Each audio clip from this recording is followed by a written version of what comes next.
ఏంట్రా? వాసు వైషు కేసు వదిలేట్లేడు. వాసు ఒక police officer, వాడి పని వాడు చేసుకుంటున్నాడు. మన పని మనం చూసుకుందాంరా. వాడు నన్ను అనుమానిస్తున్నాడు. నీ టెన్షన్ చూస్తుంటే ఆ హత్య నువ్వే చేసి భయపడుతున్నట్టుంది. చెప్పినా చెప్పకపోయినా హత్య చేసింది నేనే.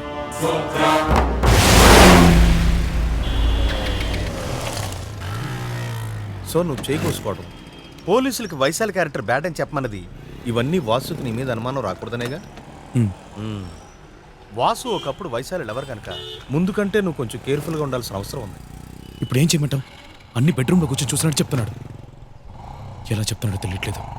వైశాలి చెప్పుంటుంది. మరేంట్రా మరి ఇప్పుడే చెప్పేది? It's a shock to me, you know. Okay, relax. Sir,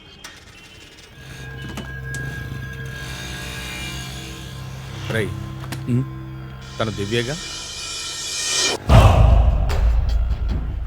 ఒకే అపార్ట్మెంట్లో ఉన్నందువల్ల ఏర్పడిన పరిచయమా, లేక వైశాలి వల్ల ఏర్పడిన పరిచయం? బానేరా?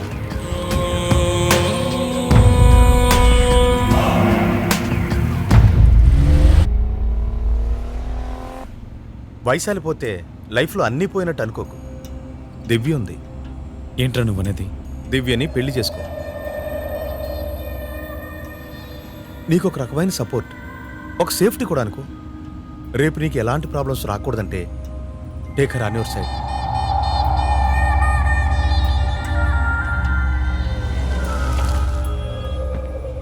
బాలా, బాగా ఆలోచించు. నేను చెప్పింది మర్చిపోకు. రేపు చూస్తే నీకు తెలుస్తుంది.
అభి, ఏమైందమ్మా? ఏమైందిరా? అయ్యో, మీకేమైందండి? ఏంటి దీని గోల? రేపు స్కూల్లో జరగబోయే ఫ్యాన్సీ డ్రెస్ కాంపిటీషన్ లో తన ఈ వేషం వేయబోతోంది. పాపం అదేదో మీకు చూపిద్దామని దగ్గరకు వస్తే ఇలా దయ్యం పట్టినట్టు అరిచి పాపను భయపడతారేంటి? అవునే, నాకు దయ్యమే పట్టింది. దీనికి ఇంతకంటే వేషమే దొరకలేదా? పండే, మీకు అసలు ఏమైందో తెలియట్లేదు. నేను వెళ్ళి మెడిసిన్ తెస్తాను. నువ్వు రారా బంగారం.